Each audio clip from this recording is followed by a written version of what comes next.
ದೇಶದಲ್ಲಿರುವಂತಹ ಒಂದು ಪ್ರಮುಖ party ಅಂತನ್ನಂತ ಕರ್ಕೊಳ್ಳುವಂತ Congress party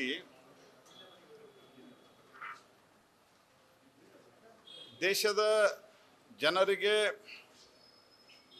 ಮತ್ತು ದೇಶದ ಬಿಸಿನೆಸ್ ಕಮ್ಯುನಿಟಿಗೆ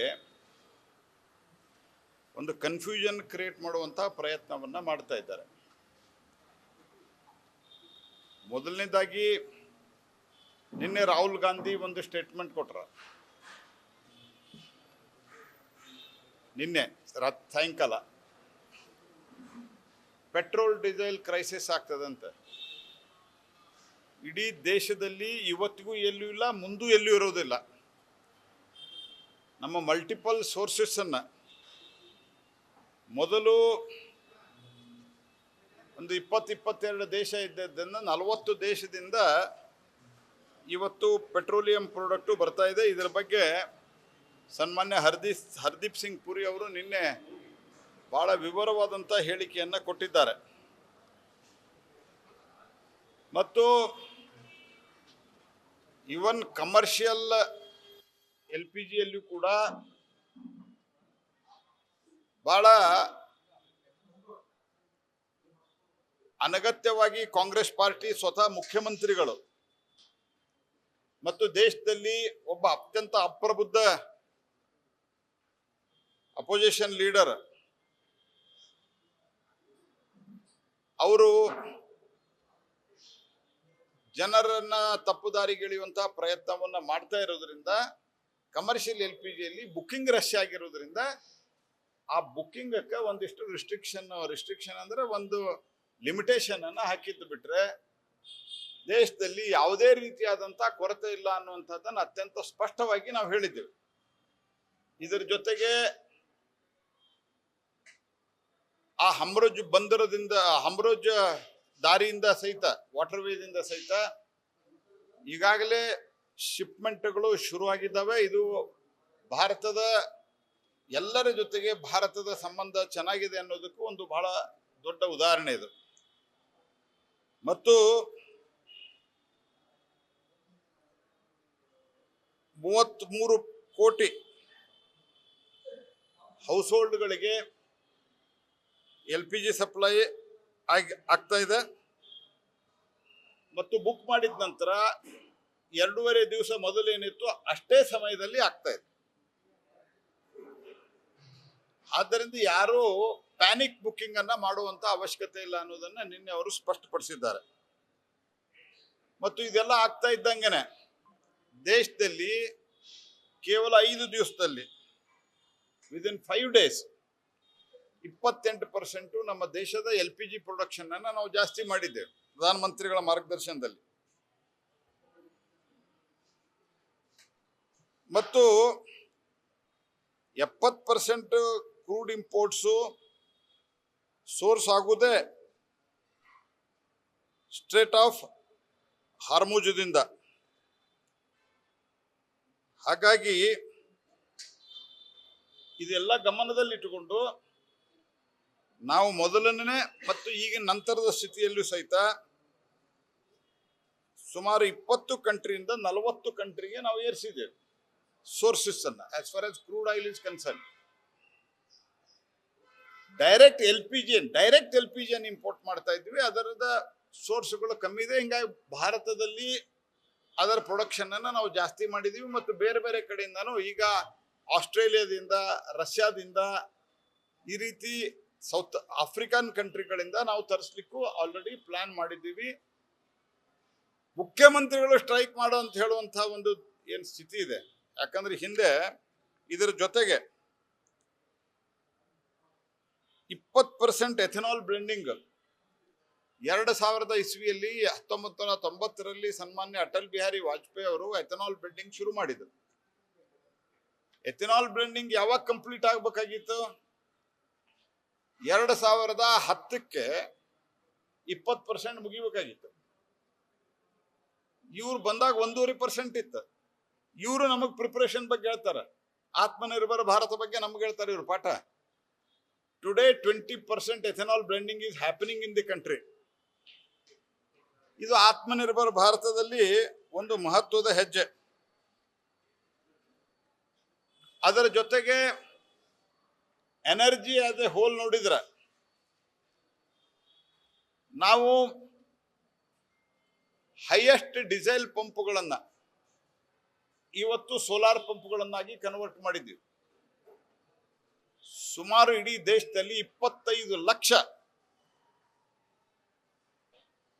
ಪಂಪ್ಗಳನ್ನ ನಾವು ಕನ್ವರ್ಟ್ ಮಾಡಿದ್ದೀವಿ. ಡೀಸೆಲ್ ಪಂಪು, ಬೇರೆ ಬೇರೆ ಪಂಪ್ಗಳನ್ನ. ಇದರ ಜೊತೆಗೆ ಇವನ್ ಕಲ್ಲಿದ್ದಲು ಪ್ರೊಡಕ್ಷನ್ ಸಹಿತ ನಮ್ಮ ದೇಶದಾಗ ಅತಿ ಹೆಚ್ಚು ಕಲ್ಲಿದ್ದಲು ಇಂಪೋರ್ಟ್ ಮಾಡ್ಕೊತಾ ಇದ್ರು. ಆದ್ರೆ ಎಲ್ಲದರಿಂದ ಸಹಿತ ನಮ್ಮ ಎನರ್ಜಿ ಆತ್ಮನಿರ್ಭರ ಭಾರತ ಆಗಿದ್ದು ಮೋದಿಯವರ ಕಾಲದೊಳಗೆ. ಇದರ ಜೊತೆಯಲ್ಲಿ highest source of electricity generate installed capacity ಇರೋದು ರಿನ್ಯೂಯಬಲ್ ಎನರ್ಜಿ ಸೋರ್ಸ್ದಿಂದ. ಇವ್ರು ಯಾರಿಗೆ ಮಾತಾಡ್ತಾ ಇದ್ದಾರೆ? ಮುಖ್ಯಮಂತ್ರಿಗಳು ಯಾರಿಗೆ ಸ್ಟ್ರೈಕ್ ಮಾಡೋದು ಕರೆ ಕೊಡ್ತಾ ಇದ್ದಾರೆ? ಹಾಗಾಗಿ ಬೇಜವಾಬ್ದಾರಿತನದ ಒಂದು ಪರಮಾವಧಿ. ಹಿಂದೇನು ಹೇಳಿದ್ರು, ನಮ್ಮ ದೇಶದಲ್ಲಿ commercial LPG doctor Manmohan Singh ಅವರು ಹೇಳಿದ್ದ, ಇಂಡಿಯಾ ಶಾರ್ಟೇಜ್ ಇಲ್ಲ, ಪ್ಯಾನಿಕ್ ಅನ್ನು ಕ್ರಿಯೇಟ್ ಮಾಡಿ ಸರ್ಕಾರದ ವಿರುದ್ಧ ಭಾವನೆಯನ್ನ ಕೆರಳಿಸಬೇಕನ್ನುವಂಥ ಪ್ರಯತ್ನ ಮಾಡ್ತಾ ಇದ್ದಾರೆ. ಮೋದಿ ಸರ್ಕಾರ ಬಹಳ ವ್ಯವಸ್ಥಿತವಾಗಿ ಪ್ಲಾನ್ ಮಾಡಿ ನಾವು ಇದಕ್ಕೆ ಪ್ಲಾನ್ ಮಾಡಿದ್ದೇವೆ. ಮತ್ತು ಇದರ ಜೊತೆಗೆ ಮಲ್ಟಿಪಲ್ ಸೋರ್ಸ್ನಿಂದ ಈಗಾಗಲೇ ಹೆಚ್ಚಿನ ಒಂದು ಶಿಪ್ಮೆಂಟ್ಗಳು ಕೂಡ ಭಾರತದ ಕಡೆ ಬರ್ತಾ ಇದ್ದಾವೆ. ಹಾಗಾಗಿ ಇಡೀ ಜಗತ್ತಿನೊಳಗ ಇಂಥ ಒಂದು ಬಹಳ ದೊಡ್ಡ ಯುದ್ಧ ಆಗ್ತಾ ಇದೆ. ಎಲ್ಲೆಲ್ಲಿ LPG ಇನ್ಫ್ರಾಸ್ಟ್ರಕ್ಚರ್ ಇದೆ, ನಮಗೆ ಮೇನ್ಲಿ ಬರ್ತಾ ಇದ್ದದ್ದು ಮಧ್ಯಪ್ರಾಚ್ಯದಿಂದ ಬರ್ತಾ ಇತ್ತು, ಮಿಡಲ್ ಈಸ್ಟ್ನಿಂದ. ಈ ಮಿಡಲ್ ಈಸ್ಟ್ನೊಳಗೆ ಬಹುತೇಕ ಇನ್ಫ್ರಾಸ್ಟ್ರಕ್ಚರ್ಗಳಿಗೆ ಏನು ಎಕ್ಸ್ಟ್ರಾಕ್ಷನ್ ಮಾಡ್ತಾರೆ ಆಯಿಲ್ ಮತ್ತು ಗ್ಯಾಸು, ಅದರಲ್ಲಿ ಮೇಜರ್ ಪ್ರಾಬ್ಲಮ್ ಆಗಿರೋದ್ರಿಂದ ಸೋರ್ಸಸ್ಸು ಬೇರೆ ಕಡೆ ನೋಡಬೇಕಾಗಿದೆ. ಡೊಮೆಸ್ಟಿಕ್ ಪ್ರೊಡಕ್ಷನ್ ಜಾಸ್ತಿ ಮಾಡಬೇಕಾಗಿದೆ. ವಿದಿನ್ 5 days 28% ಮಾಡಿದ್ದೀವಿ. ಅಗತ್ಯ ಬಿದ್ದರೆ ಇನ್ನೂ ಹೆಚ್ಚಿನ ಪ್ರೊಡಕ್ಷನ್ ಮಾಡಲಿಕ್ಕೆ ಭಾರತದ ಹತ್ರ ಸಾಮರ್ಥ್ಯ ಇದೆ. ಆ ಕಾರಣದಿಂದಾಗಿ ಪ್ರಯಾರಿಟೈಸ್ ಮಾಡಿದ್ದೇವೆ. ಪ್ರಯಾರಿಟೈಸ್ ಅಂತಂದ್ರೆ ಮೊದಲು LPG, ಆನಂತರ ಫರ್ಟಿಲೈಸರ್, ಈ ರೀತಿ ಕೆಲವು ಪ್ರಯಾರಿಟೈಸ್ಗಳನ್ನು ಮಾಡಿ ಕೆಲವೊಂದಿಷ್ಟು ಪ್ಯಾನಿಕ್ ಬುಕ್ಕಿಂಗ್ ಆಗಬಾರ್ದು ಅನ್ನೋ ಕಾರಣಕ್ಕಾಗಿ ಓನ್ಲಿ ಕಮರ್ಷಿಯಲ್ LPGಯಲ್ಲಿ ಒಂದು ಸ್ವಲ್ಪ ಅವ್ರು ಮೊದಲು ಎಷ್ಟು ತಗೊಳ್ತಾ ಇದ್ರು ಅದಕ್ಕಿಂತ ಜಾಸ್ತಿ ಕೇಳಿದ್ರೆ ಅದನ್ನು ಈಗ ಇಮ್ಮಿಡಿಯೇಟ್ ಕೊಡಲಾರ್ದಂಥದ್ದು ಮಾಡಿದ್ ಬಿಟ್ರೆ ಯಾವುದೇ ರಿಸ್ಟ್ರಿಕ್ಷನ್ ಇಲ್ಲ, ಯಾವುದೇ ಕೊರತೆ ಇಲ್ಲ, ಜನ ಪ್ಯಾನಿಕ್ ಆಗುವಂಥ ಅಗತ್ಯ ಇಲ್ಲ. ನಮ್ಮ ಸರ್ಕಾರ ನರೇಂದ್ರ ಮೋದಿ ಅವರ ನೇತೃತ್ವದಲ್ಲಿ ಎಲ್ಲ ಮುನ್ನೆಚ್ಚರಿಕೆ ಕ್ರಮಗಳನ್ನು ಕೈಗೊಂಡಿದೆ. ಕಾಂಗ್ರೆಸ್ ಪಾರ್ಟಿ ನಮ್ಮ ಉತ್ತರ ಕರ್ನಾಟಕದಲ್ಲಿ ಒಂದು ಮಾತಿದೆ, ಬಣವಿ ಸುಟ್ಟು ಆಳು ಮುಕ್ಕವ್ರು ಅಂತೇಳಿ. ನಮ್ಮ ಕಾರಜೋಳ ಅವರು ಅದರ ಅರ್ಥ ಭಾಳ ಚೆನ್ನಾಗಿ ನಿಮ್ಗೆ ಆಮೇಲೆ ಹೇಳ್ಬೋದು. ಬಣವಿ ಸುಟ್ಟು ಆಳು ಮುಕ್ಕವ್ರು ಅಂದರೆ ಈ ಅರಳು ಹುರಿತಾರಲ್ಲ ಜೋಳದಿಂದ ಮತ್ತು ಈ ನಮ್ಮದು ಗೋವಿನ ಜೋಳದಿಂದ, ಅದನ್ನು ಸುಟ್ಟಾಗ ಅದು ಅರಳುತ್ತದೆ, ಕಾರ್ನ್ ಆಗ್ತದೆ, ಅದು ಪಾಪ್ಕಾರ್ನ್ ಆಗ್ತದೆ. ಆ ಪಾಪ್ಕಾರ್ನ್ ಮಾಡೋದು ಒಂದು ಬಣವಿನ ಸುಟ್ಟು ಬಿಡೋದು ಅಂತ. ಬಣವಿ ಸುಟ್ಟಾದರೂ ಅರಳು ತಿನ್ನುವಂಥವ್ರು ಇವರು. ಅಂದ್ರೆ ದೇಶದ ಇವತ್ತಿನ ಮತ್ತು ಈ ರೀತಿ ಹಿಂದೆ ಕ್ರೈಸಿಸ್ ಆದಾಗ ನಾವು ಒಂದು ರಿಸ್ಪಾನ್ಸಿಬಲ್, ನಾನು ಅಪೋಸಿಷನ್ದಾಗಿದ್ದೆ, ನಾವೊಂದು ರಿಸ್ಪಾನ್ಸಿಬಲ್ ಅಪೋಸಿಷನ್ ಆಗಿ ಈ ರೀತಿ ಬೇರೆ ಬೇರೆ ಕ್ರೈಸಿಸ್ ಆದಾಗ ಸರ್ಕಾರದ ವ್ಯವಸ್ಥೆಗಳನ್ನು ನಾವು ಈ ರೀತಿಯಾಗಿ ಜನರನ್ನ ದಾರಿ ತಪ್ಪಿಸುತ್ತೆ. ಸರ್ಕಾರ ತಪ್ಪಿದ್ರೆ ಹೇಳ್ಬೇಕು, ಆದರೆ ಒಂದೇ ಒಂದು ಅವಕಾಶದಲ್ಲಿ 28%, 5%ದಲ್ಲಿ ಜಾಸ್ತಿ ಮಾಡಿದ್ದೀವಿ. ರಷ್ಯಾ ಮತ್ತು ಬೇರೆ ಬೇರೆ ಸೋರ್ಸ್ಗಳಿಂದ ತರಿಸ್ತಾ ಇದ್ದೀವಿ. ಇದೇ ಹಮ್ರುಜ್ನಿಂದ ನಮಗೆ ಹೊಸ ಹೊಸ ಶಿಪ್ಮೆಂಟ್ಗಳು ಬರ್ತಾ ಇದ್ದಾವೆ. In spite of all these things ಜನರಿಗೆ ನೀವು ಸ್ಟ್ರೈಕ್ ಮಾಡಿರಿ ಅಂತ ಹೇಳೋದು ಅಂಥದ್ದೊಂದು ರೂಲಿಂಗ್ ಪಾರ್ಟಿ ಮುಖ್ಯಮಂತ್ರಿ, ಇದು ಅತ್ಯಂತ ದುರ್ದೈವ. ಮತ್ತು problem is of not LPG, eternal problem is immaturity of LOP, leader of opposition in the country. ನಿಮ್ಮ ಪ್ರಕಾರ ಸ್ಟೇಟ್ ಗವರ್ನಮೆಂಟ್ ಸ್ಥಿತಿ ಹೇಗಿದೆ ಅಂದ್ರೆ ಕರ್ನಾಟಕದ ಪರಿಸ್ಥಿತಿ ಹೇಗಿದೆ ಸರ್? ಎಷ್ಟು ಇದು ಬೇಕು ಗ್ಯಾಸ್ ಅದೆಲ್ಲ ನಿಮ್ಮ ಹತ್ರ ಇದೆಯಾ? ಹೋಟೆಲ್ಗಳು ಕೂಡ ಬಂದ್ ಆಗ್ತಾ ಇದ್ದಾವೆ, ಒಬ್ಬರು ಸ್ಟಾಕ್ ಇದೆಯಾ, ಏನಿದೆ? ನೋಡಿ, ನಾನು ಭಾಳ ಸ್ಪಷ್ಟವಾಗಿ ನಿನ್ನೆ ಹರ್ದೀಪ್ ಸಿಂಗ್ ಪುರಿ ಅವರು ಹೇಳಿದ್ದಾರೆ. ನಾನು ಈಗಾಗಲೇ ಇದರ ಬಗ್ಗೆ ಉತ್ತರವನ್ನು ಕೊಟ್ಟಿದ್ದೇನೆ. ನನ್ನ ನನ್ನ ಇನಿಷಿಯಲ್ ರಿಮಾರ್ಕ್ದಲ್ಲೇ ಸಹಿತ ಯಾವುದೇ ರೀತಿಯ ಭಾರಿ ಪ್ಯಾನಿಕ್ ಆಗುವಂಥ ಶಾರ್ಟೇಜ್ ಅಥವಾ ಸಮಸ್ಯೆ ಆಯಿತು ನಮ್ಮಲ್ಲಿ ಇಲ್ಲ. ಇಡೀ ಜಗತ್ತಿನಲ್ಲಿ ಈ ಥರದ ಒಂದು ದೃಶ್ಯ ಇದ್ದಾಗ ಒಂದಿಷ್ಟು ಸಮಸ್ಯೆಗಳ ನಿರ್ಮಾಣ ಆಗ್ಯಾವ. ಆ ಸಮಸ್ಯೆಗಳನ್ನು ನಾವು ಅತ್ಯಂತ ಮುನ್ನೆಚ್ಚರಿಕೆಯಿಂದ ನಾವು ನಿರ್ವಹಣೆ ಮಾಡಿದ್ದೀವಿ. ಇದನ್ನೇ ಹರ್ದೀಪ್ ಸಿಂಗ್ ಪುರಿ ಅವರು ಹೇಳಿದ್ದಾರೆ. ಇವರೇನು ಹೇಳಿದ್ದಾರೆ?